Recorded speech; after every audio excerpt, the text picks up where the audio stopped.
Welcome everybody to our second ever Community Partners Network meeting.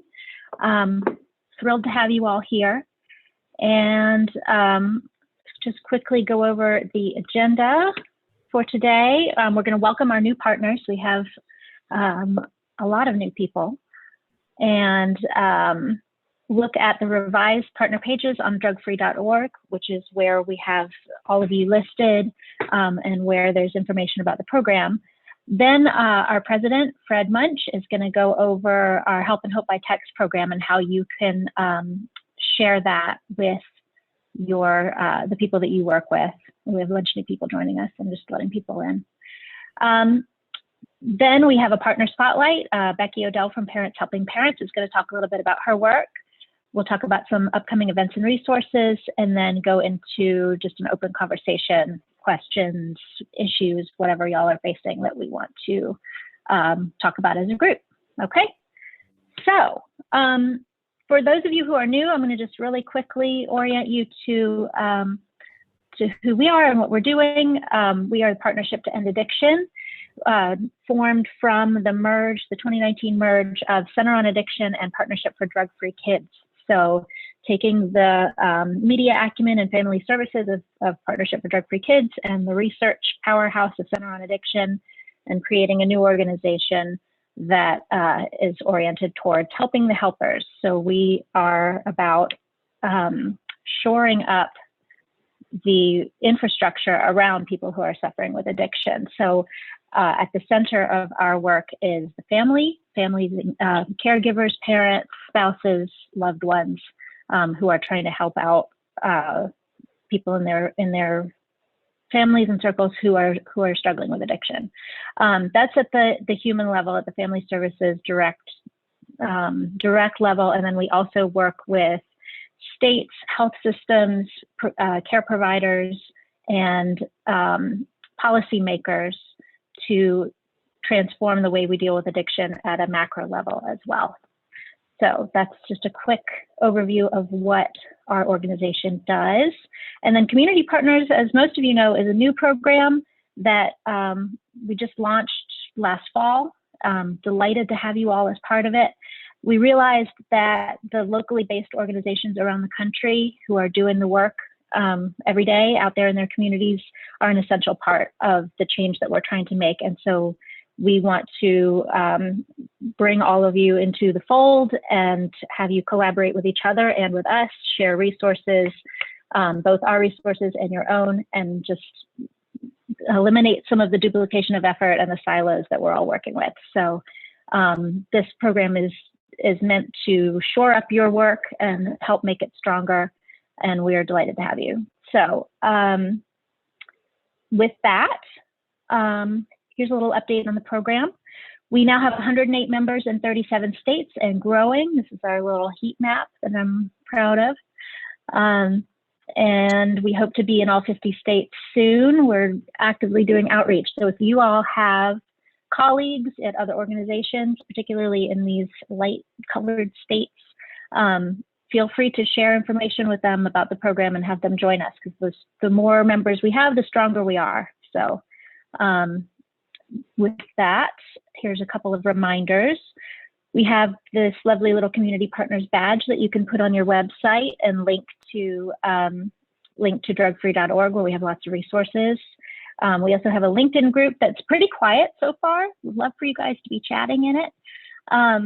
It's an unlisted group, so it's just for us, and I've invited everybody to it that I can find on LinkedIn. So feel free to join that group and get conversations started with your other community partners. Okay, so I have been working to build out some resources for you all. I started by revising our partner pages, and I'm going to switch my screen to show you the pages. Hang on. Here we go. Share my browser here. Okay. So the first thing was to move the enrollment form and the basic information about the program onto our drugfree.org site. So if you wish to share anything about the program, this is where you should send people. thisdrugfree.org/become a community partner. And it just goes through our eligibility, the alignment pledge, which is about all of us working together, benefits of membership, and the enrollment form. So you all have already been through this process, but just if you're looking to share it with others, that is what I would love for you to do. The next one is more relevant to this particular group, which is the Leadership Through Partnership page, which shows all of you on the map. So for example, if you click on California, the community partners in California come up and we can link through to those websites. So feel free to check your state, make sure you're there. I think everybody's there. And if you see any trouble with it or any trouble with the link to your site, please just let me know and I will fix it. Then we have a description of the program, and here we have a complete list of partners, which is organized by state. So you are listed on our site, and we would love to be listed on your site, and then that'll make the magic happen, some of it. Okay, so then let's go back to our slides real quick.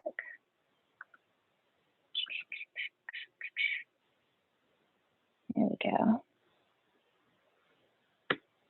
Okay.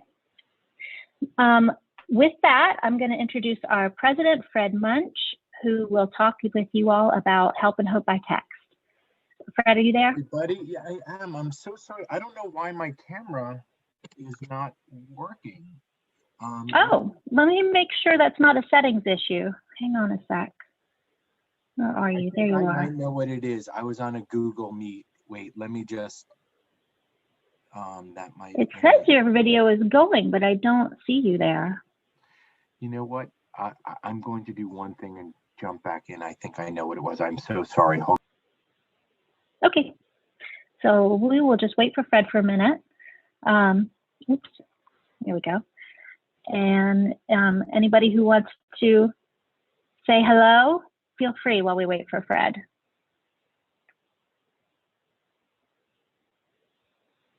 Oh, there comes Fred now. Does that work, Fred? Oh, there you are. I can see you now. I can see you now. I don't know why you needed to see me. It's probably better that you don't. Well, you, but it was just a little disconcerting, but it's nice to see everybody. I'm going to be giving an overview of our Help and Hope by Text programs and talk a little bit about different opportunities, both from our side and from your side, as well as get some feedback. I'd love to hear some feedback as well. Next slide, Liz. Thank you. So there's a lot on this slide. I'll give a like 15,000-foot overview. Help and Hope is an automated text messaging program, and it provides tailored support for a range of need states and for a range of individuals. And this all started in that we realized there was lots of opportunity and interest in individuals, and there was a pretty nice literature base on using low-touch text messaging to support people over time in an automated way. So we started by building tracks for individuals, family members who had a loved one struggling, and it started with opioid use disorders, and we started with a struggling motivated and not motivated. In about 2018 that began. And what happens is someone comes in, fills out an assessment, and then goes, oh yeah, one more sec, yeah, fills out an assessment and then enters some information. And then based on that information, including prevention, early intervention, I'll go through that in a bit. And that also includes who they are. Are they a parent? Are they a grandparent? That includes whether they are interested in receiving specific types of resources, like resources and support around communication, resources and support around limit setting, resources and support about self-care and natural consequences, We have features like what we'll call the hope feature, where you can actually be in a program and type in hope and get messages of hope from other parents who've been there. Some of you, I'm sure, who've actually helped write those. We did that about 2 years ago, and I'm wondering if some of you helped write those messages of hope.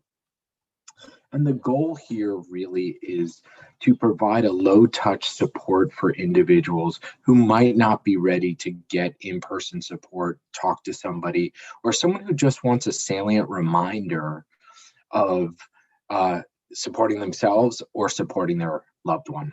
Next slide, please. So here are the tracks we have live right now. And I want to, I don't know, Patty's usually on this call. I don't know if Patty's on the call, but I just want to give a big shout out to Jack Sixtus, who has done an amazing job expanding what we're doing, optimizing what we're doing, leading the efforts to build this out. So all right, Patty, you're here. He's been amazing. I have such a good time working with him. It's just so much fun. So right now we have 7 tracks. So anyone on the call right now can type in join to 55753 and we'll do a quick demo. And based on that, you complete an assessment and you go through any one of these live tracks. Medication alternatives and safety is a separate program right now, but we can type in prevention and then you can choose prevention, early use, struggling, not motivated, struggling, motivated, or COVID struggling. And we also have a MAT program in beta. It might be live now. So, and that's both for opioid use disorders and alcohol use disorders. And so what we want to do, the goal is to have a single universal assessment that gives people immediate feedback and then ongoing messaging wherever they are in the journey. In development, we have something called a positive parenting program. It's almost like pre-prevention. So if you have a child under the age of 13, we have a recovery track that we're building, and then we're building some resources for individuals struggling. We actually have a program right now for individuals who want to reduce their alcohol use. That was based on an NIH trial we had, but it was also based on the big shift we saw with COVID. Next slide. So a few things about Help and Hope that make it what it is that it's scalable, which is our helpline is overwhelmed.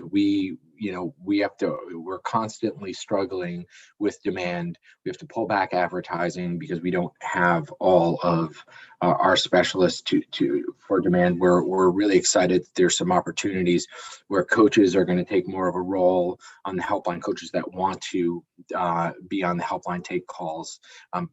But really this is about scale. It's also making it accessible, as I mentioned.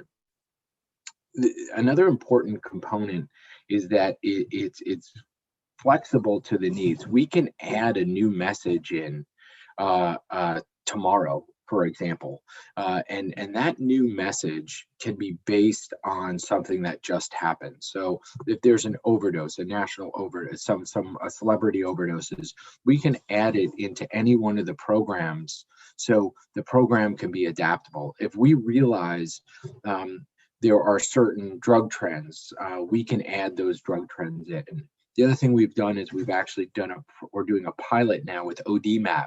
So ODMAP is a alert system for first responders who sign up and get alerted when there is a overdose spike in their area. We're working with them through this program to alert family members and individuals themselves when there's a spike in the community. So what we're able to do is be very flexible in terms of how we're building this and customized to almost anything. So this is a program which is just a one and done. Whenever there's a spike, you get a text alert, and then you can sign up for other programs. There can be quick programs. So our medication safety and medication alternatives, that program is a 5 or 7 day program. So if you are prescribed an opioid, the first thing we do is say there are alternatives. So you can go into an opioid alternatives program to not take that medication. But if you choose to take that medication, we have an opioid safety program based on a short-term opioid prescription. And so what we do is we bring you in, we give you an assessment, we ask about co-occurring, we ask about previous SUD, we ask about overall pain, and then what we do is we give you a tailored messaging program, and then we ensure that you're taking as little as possible of the medication as well as dispose of it soon after it's done. So it's completely customizable. Next slide, Liz. So give me just a second to pull up the video, okay? Sounds good. Plenty of time, plenty of opportunity for questions as well.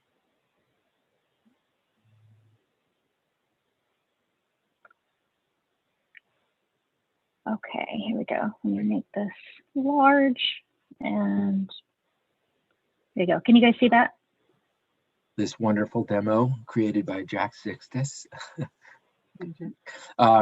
So essentially you just type in 55753 and type in join. Once you type in join, there's some requirements from the FCC that you will get, and this is all a real-time demo. This is how quickly it happens. We did not speed it up. You have to say yes, that you agree, and then based on that you get an assessment. And that assessment is universal. We're working on it now. We're working on to reduce the assessment. We're getting real-time data, which is great. And based on that real-time data, we ask your first name. The new program we're working on is it's actually going to take the information from the previous question and add it into the next question. So we're really personalizing at that level. One of the things you're seeing is going through it very quick, just to show all of the different aspects to it. Are you taking math, or do you what are you interested in? Jack's really fast at this. So what happens, but what you'll see is when you fill it out, immediately you get a trigger that it says, we've received your assessment, thank you.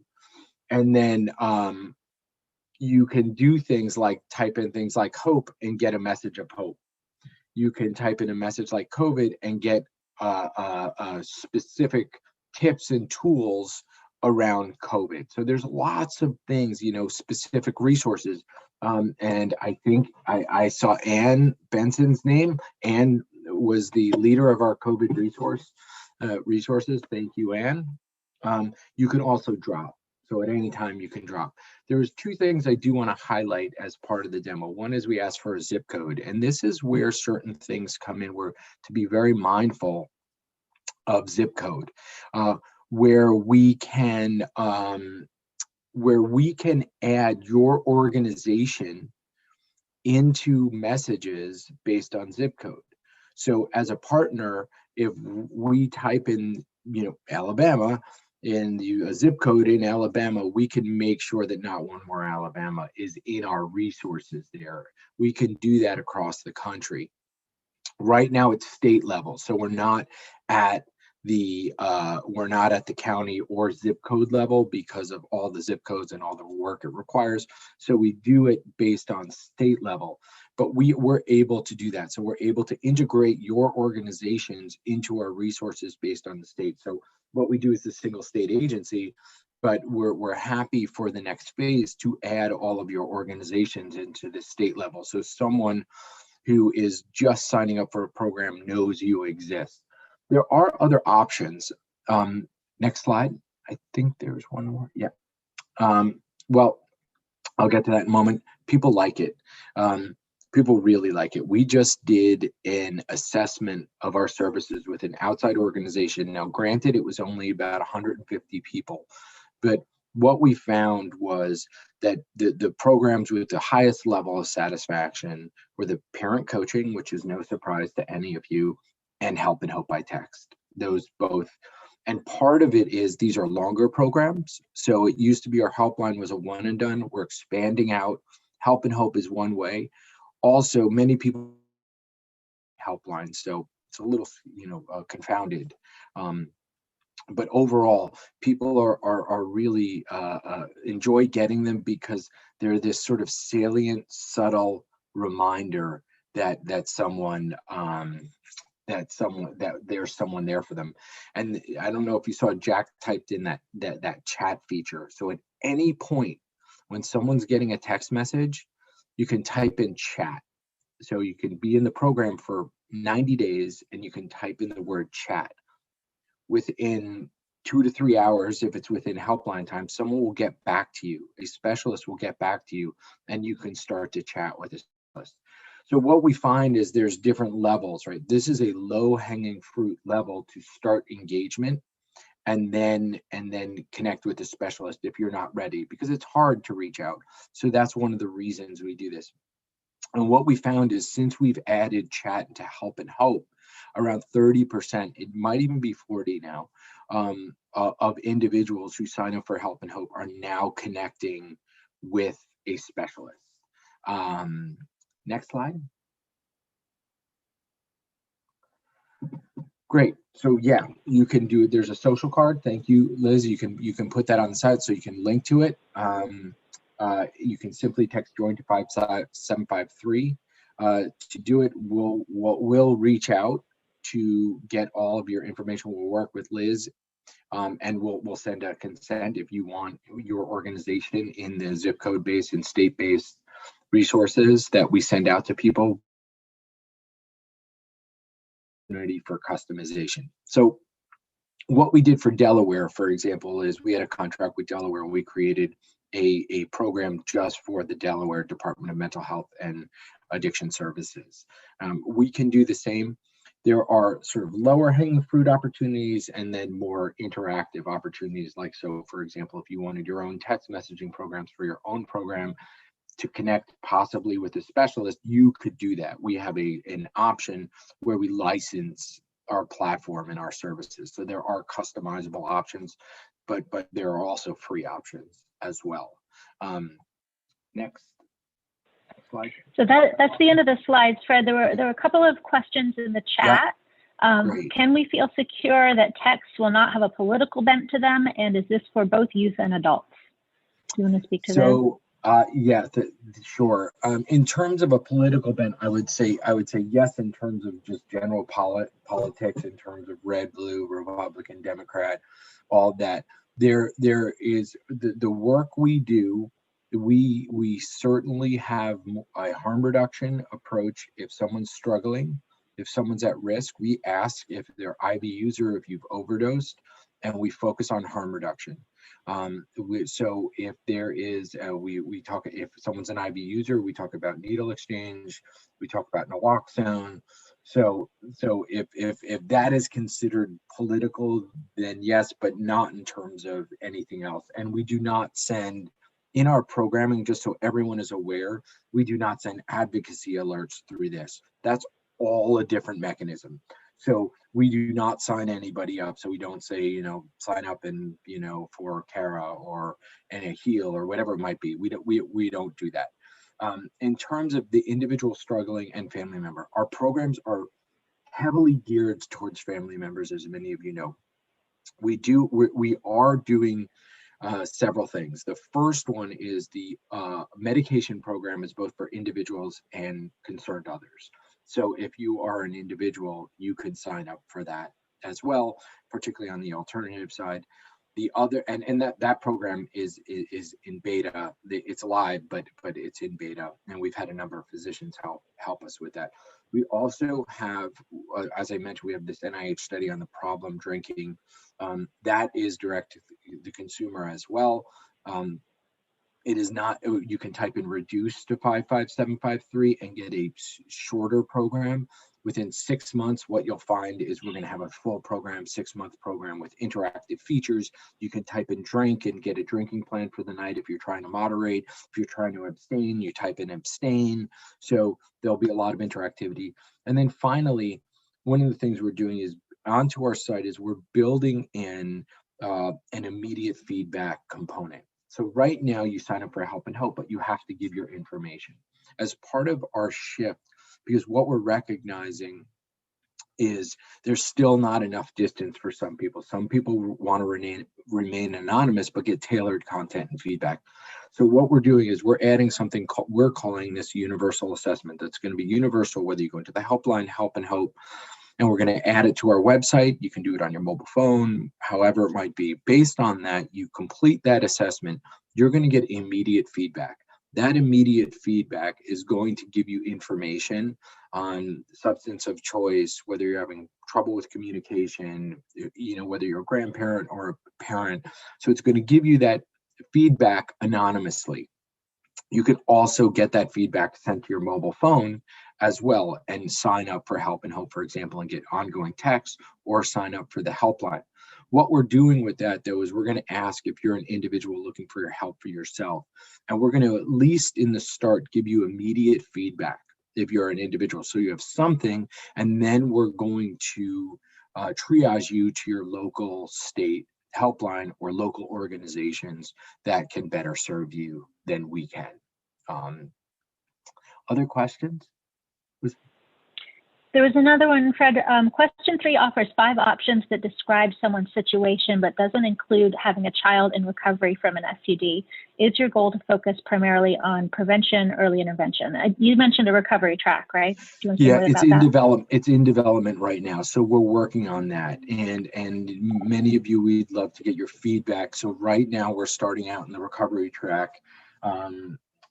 It's going to be early recovery. It's not going to be based on the general models of recovery of, under 1 year, 1 to 5 years, 5 years plus in terms of maintained recovery. We're not using that model. We're going to be using a 90-day, very early. So very early recovery, and then, under a year, and then over a year, and we'll tailor it a little more because as people go a little further, but it's going to be geared towards the family, what family members can do when someone's in early recovery, how it shifts over time, and then over long term. So yes, we that is in the works. Great. And in our last community partners email, we sent out the beta testing information for the MAT track. And I imagine we'll do a similar thing when the new recovery track and other tracks come out. We'll ask this group for feedback. So we would love you guys to participate in that and let us know what you think as we develop these programs. Any other questions? All right. Thank you so much, Fred. We really appreciate you being here and presenting to us. For all that you do. This is great. This is growing, and please don't hesitate to reach out to myself or Liz or Jack or anybody in terms of getting this set up for your community. All right. Thanks, Fred. All right. Next, we have Becky Odell from Oklahoma, who's going to talk a little bit about her organization, Parents Helping Parents. Becky, are you with us? I saw you a minute ago. I'm here. Can you hear me? Yep, I can hear you. Great. Okay. Well, I've been kicked off. I've been knocked out twice now. But it's good to know I've got Virginia Holman from my Oklahoma City chapter, and I've got Ann Benson from our Norman chapter. If I get bounced again, they'll take over for me, I know. So we are Parents Helping Parents, and if we can go to the next slide. Our mission is through a network of communities. Parents Helping Parents Inc. provides education, resources, shared experience, and support to parents whose children, no matter the age, are struggling with substance use disorder. And we are one of the few organizations across the nation that work primarily with parents and caregivers instead of working directly with the one that's struggling with substance use disorder. And our job is just to help those parents learn how to take care of themselves and help them learn how to do the,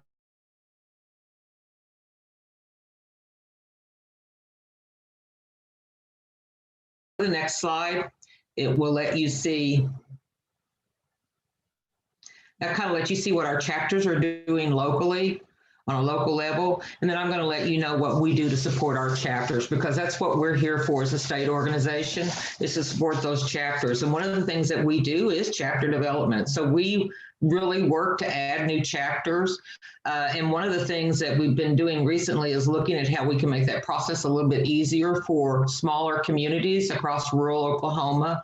And it's so important, I think, for organizations to sometimes take a good hard look at their activities and determine if they're still the best practices or if they need refining. So our organization's been looking very hard at how we can simplify that as much as possible and the things that we require chapters to do in order to be a startup chapter. chapter. And I'm really proud of our board of directors for being so forward thinking on that, because, you know, we come up with new things and they're open to try those, and that's what makes this organization so successful. We're also looking at some additional funding from the state to do more across Oklahoma, and that's really exciting too. For outreach, we provide support for our parents and caregivers who volunteer their time to run our chapters. And we provide them with we provide those parents and caregivers with opportunities to exhibit at conferences and community events. We give them materials to hand out at those events, including brochures and promotional materials. We provide our parents and caregivers with opportunities to present at conferences and community events. And our state org often speaks at events and conferences on behalf of our parents. We provide other marketing opportunities for our parents to get the word out, such as television and radio spots and newspaper and magazine interviews. Liz, I hope I'm going the right direction for you. I hope this is what you were looking for. Parents Helping Parents. This is great, Becky. Great. Parents Helping Parents provides funding, and we purchase books for chapters so they can provide free lending libraries. So we either get the books for them or they get those books themselves, and then we can give our parents a free lending library. And sometimes we won't see that the book back for 2 or 3 years, but hey, you know, they always bring them back.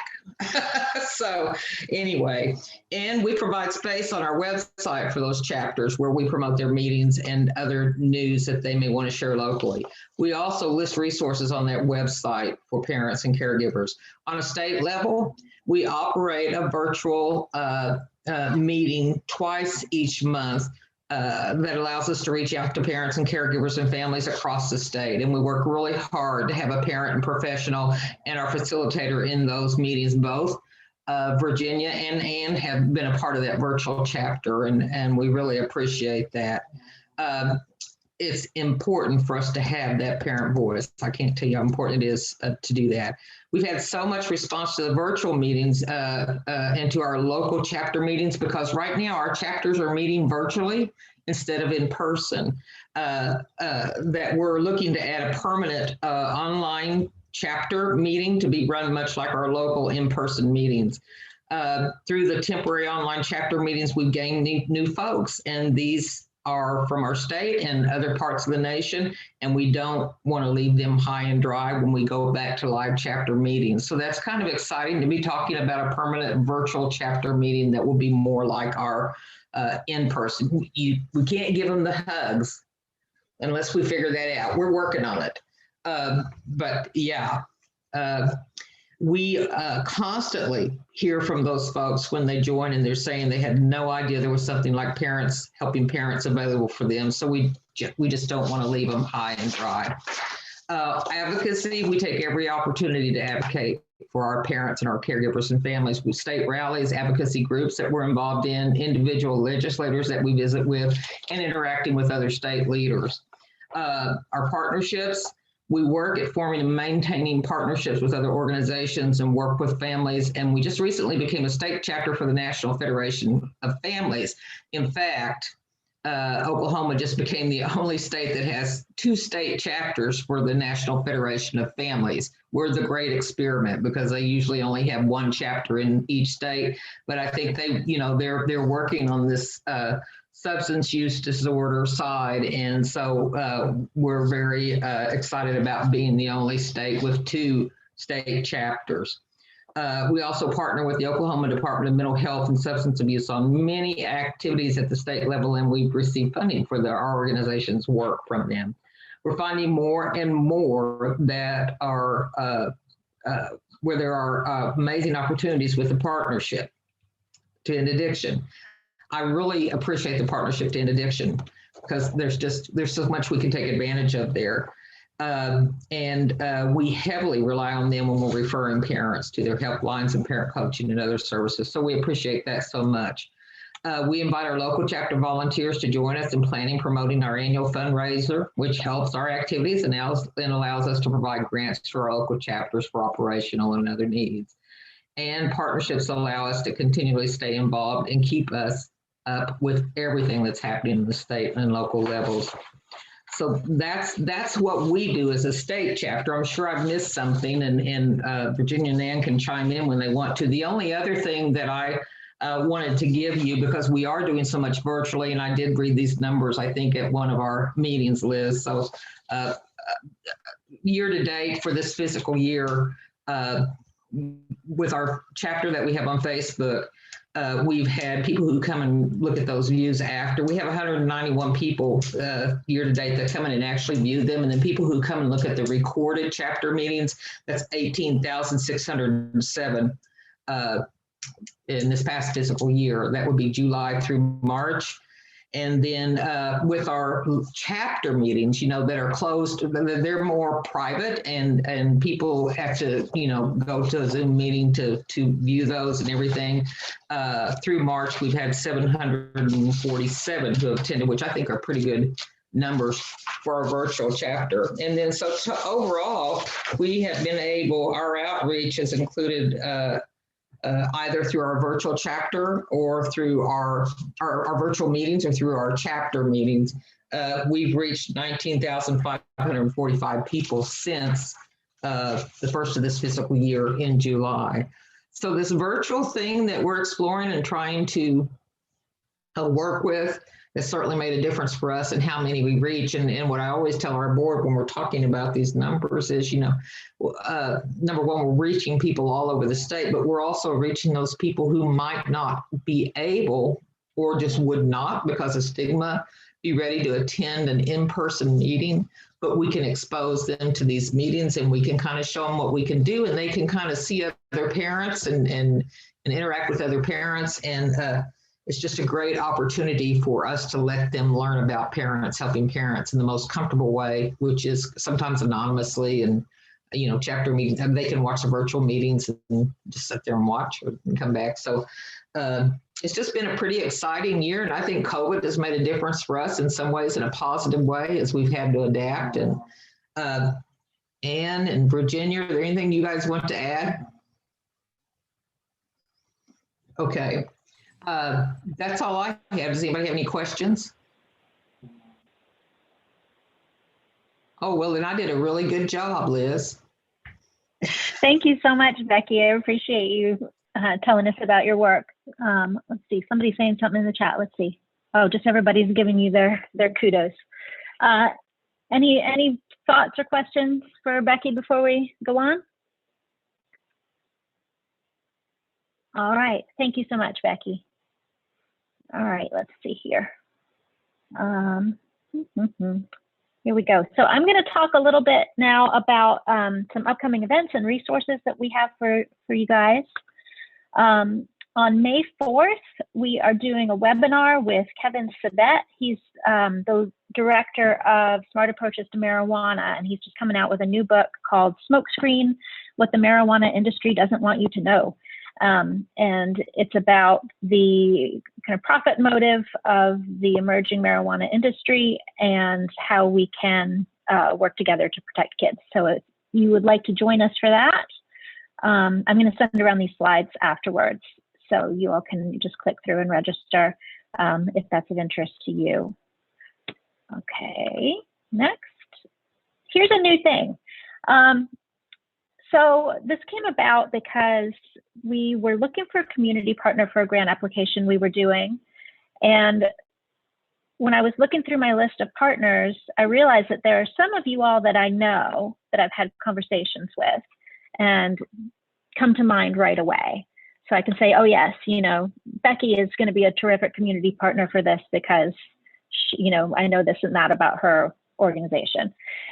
And I've always been kind of bending my mind towards trying to figure out how to get you all talking to each other, how to be a resource for you, how to make this group really useful for you. And I'm realizing that we need to have conversations. So come hang out with me. I'm going to have first Fridays of every month, I'm going to show up on Zoom, and whoever shows up, we can have coffee, we can go for a walk.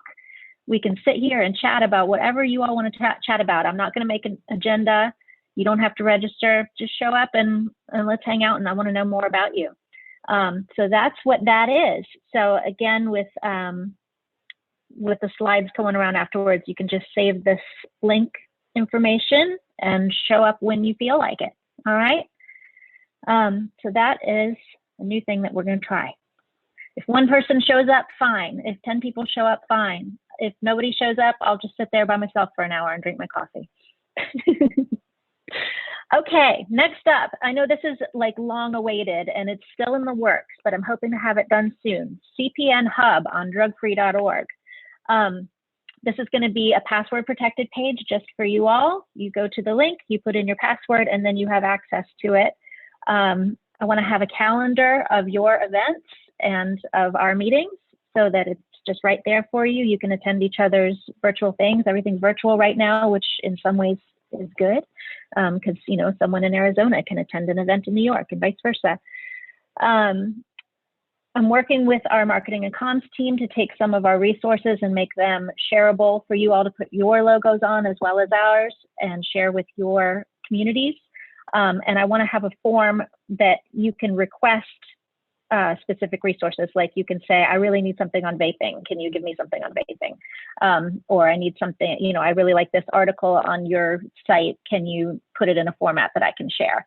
So there will be a request form as well as a few things that I'm just going to be rolling out kind of on a drip basis. And hopefully that will be a good resource for you all. And then the much awaited group contact sheet. It's not hard to do, except that everybody's got to opt in. So I've got almost everybody now, and I'm going to send around one more group of emails for the last little stragglers. So if you haven't let me know yet whether you want to be on the contact sheet, please email me, let me know, and I'll make that available to you all on the hub when it's ready, so that you can go forth and contact each other. And that is the end of my presentation. Let's see what you all have on your minds.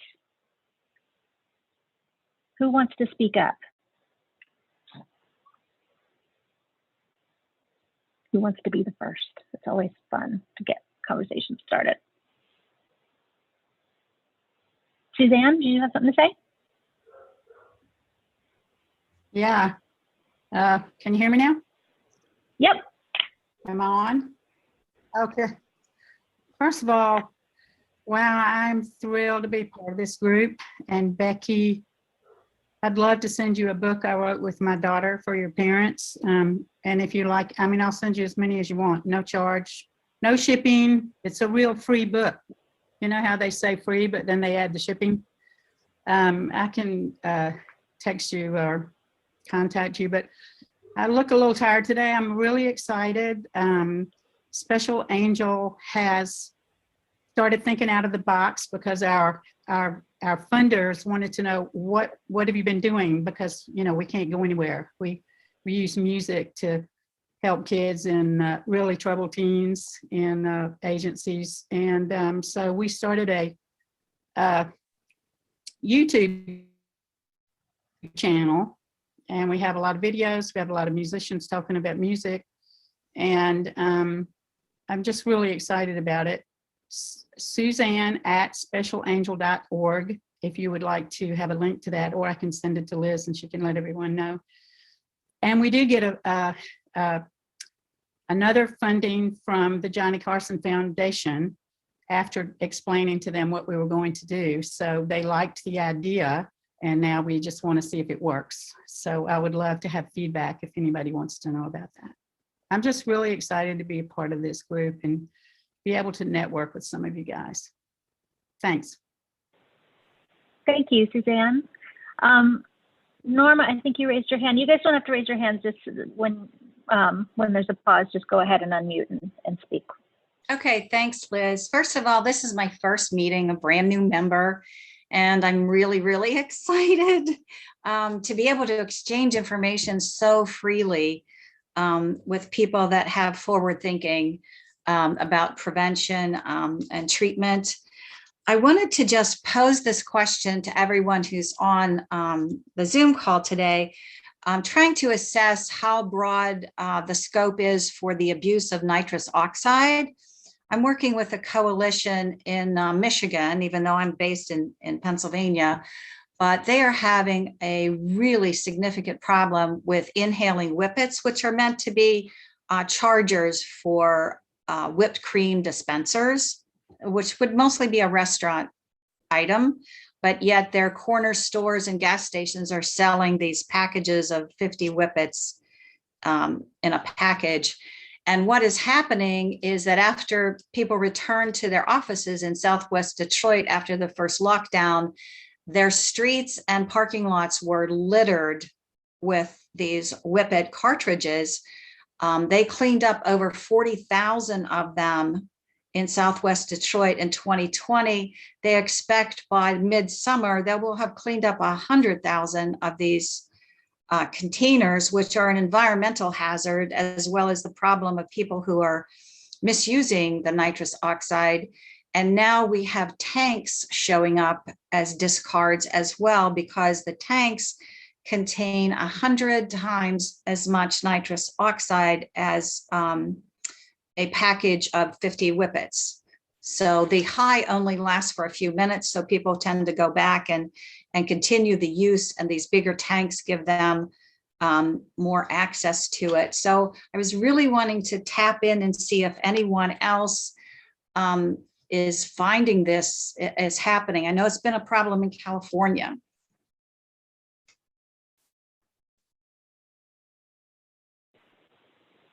Is anybody seeing that in your community?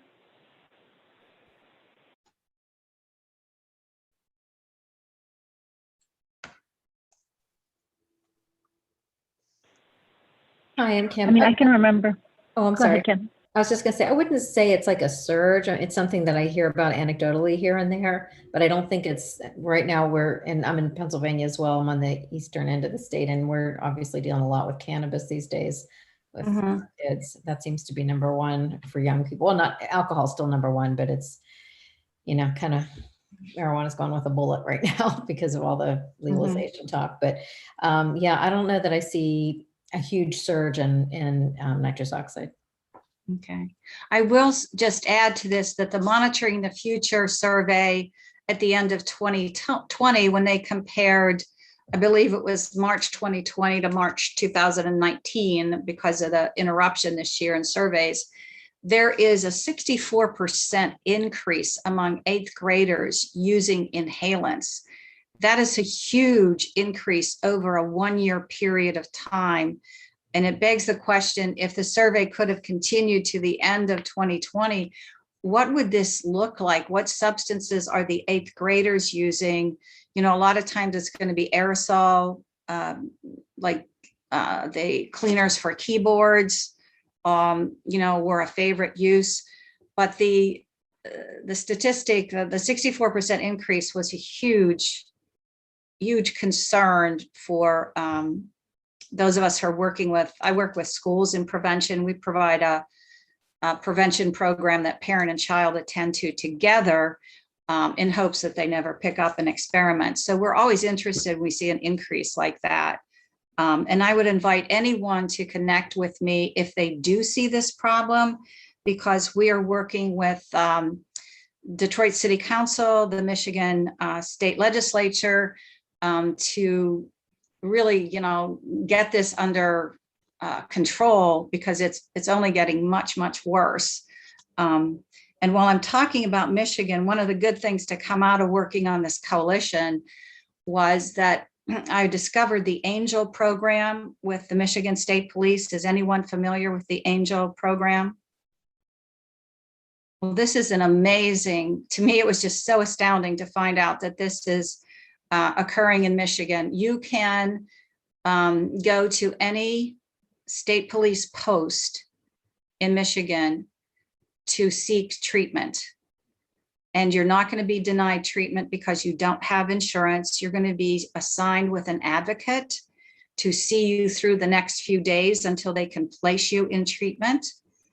And this is for both juveniles and adult having trouble with substance abuse disorder. And they even go to the extent to remediate minor offenses. So if you show up and maybe you do have some offenses, they don't want you to keep that out of treatment, keep those offenses to keep you out of treatment. So they're even mitigating those so that you can get into treatment. And they're about to do a billboard campaign throughout key areas of Michigan so they can up the numbers. They've reached over 540 in the first couple of years, but now they really want to push this program forward. So I would even suggest on the modifying on the text that was just covered, that if you're in the state of Michigan, those texts could be directing you towards the Angel program and possibly getting into treatment. So I thought that was really encouraging. Imagine if all of our states had state police programs like that, what it would look like. There's one in Massachusetts too. That's the Police Assisted Addiction Recovery Initiative. I think it's PAARI is the acronym, and I think it's really similar to that. So that's an interesting idea to incorporate that into the text program. I see that Fred came back in to say something. Did you want to say something, Fred?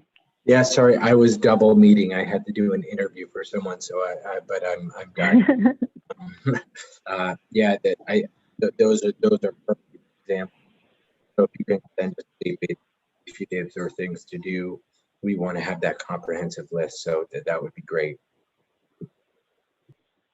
Yeah, and the thing with Whippets is just the kind of thing that I think this group is great for. Like if we can hear about what is happening in your local community, whether it's happening nationwide or whether it's starting somewhere and spreading. I can remember the business with people abusing cough syrup, and then they started putting regulation around that to help prevent that. Mm-hmm. I would imagine that this is a similar kind of situation where we can work to develop resources to address things that emerge like that. So please keep the info coming. Yeah, years ago. Any other? Just one thing on the Marsha. inhalants. Years ago, the partnership did a prevention campaign working with some manufacturers about inhalants. And one of the things, just to offer up, is almost like a red flag without much of a solution, is that it's really tricky to do prevention campaigns because these products are so accessible for kids. And oftentimes you're unintentionally educating the kids about them because they're under the kitchen sink or they're, next to mom and dad's laptop, like whatever it is. They're incredibly accessible. So it is one of those indicators that is very unfortunate to see that on the rise. And I admit I hadn't noticed that in monitoring the future. So I really appreciate you calling that to our attention today, because it is just a very difficult problem to address. Yeah, we lost a 13-year-old in our community. It's been a number of years ago, but he was huffing hairspray. And I'm friends with a police officer in Cleveland. He was on Larry King. His son was huffing dust off. And so this has always been a problem. And for exactly what you're talking about, Marcia, how to address it is always very tricky, especially, when we have to balance the fact that if they go online at all, they can find out any number of ways to combine misuse to even enhance supposedly the effects. So it's really, prevention is getting harder and harder. That's for sure. So what about, we have about 5 minutes left. Are there any other burning issues, questions? What challenges are you all facing, or what successes are you having that you'd like to talk about with the group? I have a question about something. Can I ask Fred a question about his thing? Oh, sorry. Oh, wait, sorry. We have 2 folks talking at the same time. We have Kristen, and then I can't see who the other person is that's talking. Dan. Let's have Kristen first, and then Ann. Okay, thank you. I'm wondering, I think I saw something on the website, but is there some kind of training that you provide for parents that want to go into schools in their community and educate about substance abuse? And is it geared to parents? Is it geared to the teen? I'm just wondering what the partnership has available to help us educate within our communities for prevention. That is a great question, and we're actually in the process of developing a new program called Family Partners that will have a couple of different tracks where we're able to engage individual parents rather than just organizations toward either advocacy or speaking. I don't know if we're going to work towards schools. Marcia, maybe you can speak to that, but Yes. figuring out ways for parents to be involved and be partners for us on an individual level. Yes, we do have a couple of things. So there are a number of community education presentations that we have on our website that people can download and use. Those are geared more towards parents or adults who are looking to get educated to have those important conversations with younger loved ones. And we also have partnered with the Heron Project on a film entitled The First Day. And it's a documentary style film that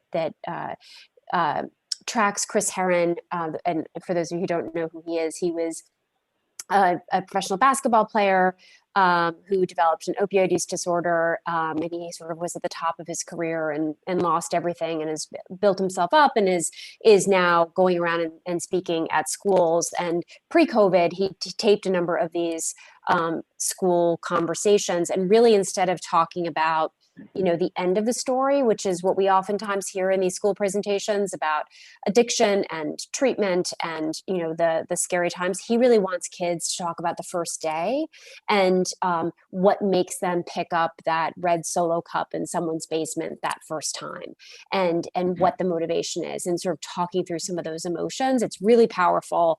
And so that's something that people can bring to their communities that is suitable for both a parent audience and a teen audience. And there's information on that on our website. And maybe Liz, you can send around some links afterwards to some of those pieces. Yeah, I think as a RCO, USERRA in Salt Lake City and throughout the state of Utah, we have a very difficult time doing the prevention end of things because we're mainly getting parents that will come into our community centers after the problem is already started. And we have a lot of parent coaches that do craft training, but we would, there are several of us that would like to start trying to do more prevention work, but we can't get people into our community centers. So I don't know if any of you have any other experience in terms of where's a good place to try to begin the prevention part of the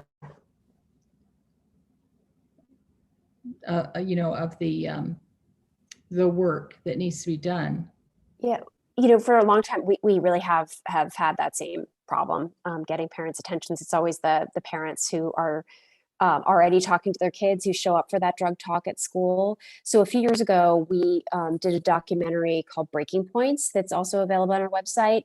And that really looks at stress and anxiety among teens. And it's much easier to get parents to show up for the teen stress talk than the teen drug talk. But through the lens of stress and anxiety, we talk about the unhealthy ways that the kids are oftentimes coping with those emotions, and including most prominently drug and alcohol use. So I offer that up as well as something where you can kind of sneak people into the stress talk and give them a large helping of drug prevention while they're a captive audience. And I would just like to add that our reality tour program does use all volunteers. And it is held outside of school hours for parents to attend, but schools advocate that, for example, their entire sixth grade go to this program held in the evening, and it is conducted by trained parents to host in the evening. So I'd be glad to talk to anyone about how to start that vehicle. And it has proven to be well attended And I like to say it gets parent and child on the same page about prevention and some of the things you can do in the home, like having 5 sit-down meals, which sounds easy. And so we give them things that they can, actionable items. So I'd invite anyone to, give me a shout on that. Okay, thanks, Norma. So I know we're at time. I'm perfectly willing to stay a little bit longer and continue the conversation, but I understand if any of you have to go. Suzanne, I think you had a question. I just wanted to ask Fred if they've used this program that he reviewed with us with any hospital emergency rooms. Because as an ER nurse for 30 years, one of the hardest things is to send somebody out because you have no place for them to go. We had no inpatient. Maybe they had 3 days to call somebody and they walked out with nothing, or a list of places to call that they usually left sitting in the room. And I like the idea of some sort of contact. I just wondered if he has worked with any emergency rooms about this as an idea. We have not. We've written a grant that was unsuccessful to do so with this, but we are looking for partnerships. There is a researcher who was at Pittsburgh who's now at Stanford named Brian Cefaletto, who's done it with ER visits due to alcohol use injuries, and there is research being done on overdose as well. And Suzanne, you hit the nail on the head, which is it's a very simple way to engage someone in the conversation and keep them engaged when they're in a state where they're not necessarily very receptive to a brief intervention. It's been shown not to work very well, but these ongoing messaging campaigns do work well. So if you want to chat more, I'm going to put my email in the chat, but also get my email. Happy to have that conversation. So important. And thanks everybody. I'm sorry it's a double meeting. I have to run to another meeting, but it was nice seeing everyone. Thank you, Fred. All right, guys. Any other last questions or thoughts before we wrap up? I had one. I think I mentioned it at another meeting, but I just wanted to mention again that The Crime of the Century is coming up on HBO on May the 10th at 8 p.m. Central Time. That is about the searing indictment of Big Pharma, the political operatives and government regulations that enable overproduction, reckless distribution, and mass abuse of synthetic opiates. It's interesting to me, and I followed that because we have a former board member who lost her daughter. And she's featured just a little bit in that. I think they show the arrest of her dealer and some other things, and unless something has changed. So the other thing that I know is that HBO was thinking about providing that to nonprofits. Yeah, I just wanted to mention that, but that's coming up May the 10th. It's a 2-parter. Great, thank you, Becky. Mm-hmm. All right, anybody else? All right, well, thank you all so much for being here. Great meeting, and look forward to seeing you. I will be online May 7th for our first Friday open chat. So come and see me, and we'll see you next time. Thanks, everybody.